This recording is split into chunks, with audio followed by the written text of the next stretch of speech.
लो जी, आ गई है एक और बहाना लेकर।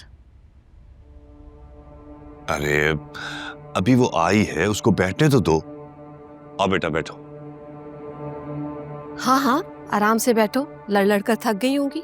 हाँ तो आप क्या चाहती थी? इतनी बड़ी हकीकत मेरे सामने आ गई थी, यूं चुप करके बैठी रहती वहां। आप लोग तो शुक्र मनाएं, अभी सिर्फ लड़कर आई हूँ। मेरी जगह कोई और होती ना तो रिश्ता ही खत्म करके आ जाती। तो फिर क्या हो जाता? दर दर की ठोकरें खाती फिरती तुम। फातिमा, कोई खैर की बात भी कर लो ना। अरे जो खुद अपने लिए खैर नहीं चाहते, उनके लिए बात करके क्या हो जाएगा? ये मिसाल आप अपने बेटे को भी दें। इनकी बदौलत ही ना वो आयमा मीसनी इस घर की बहू बनने वाली है।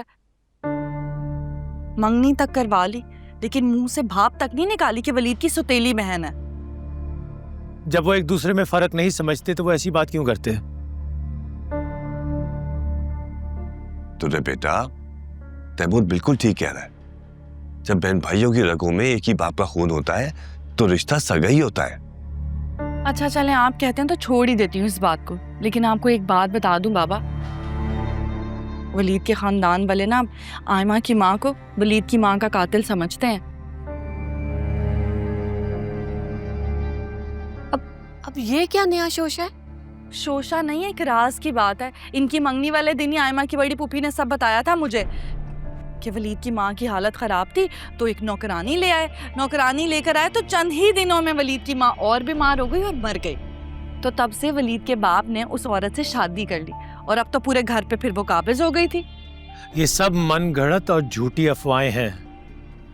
सही कहते हैं वैसे तैमूर भाई, मोहब्बत अंधी ही होती है।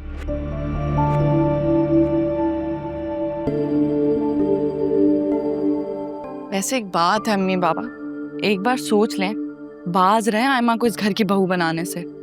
बहुत चालाक होशियार है मीसनी। मैं तो वहां रहती हूँ ना, भुगतती हूँ उन लोगों को, सबकी फितरत से ना अच्छी तरह वाकिफ हूँ।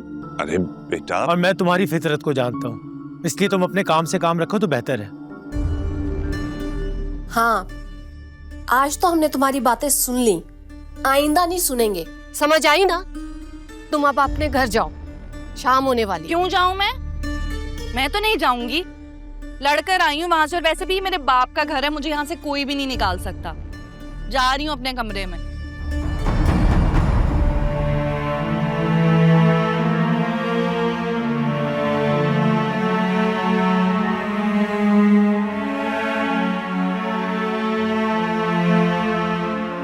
अच्छा ना, 2-4 दिन की बात है, क्या मसला है, रह के चली जाएगी।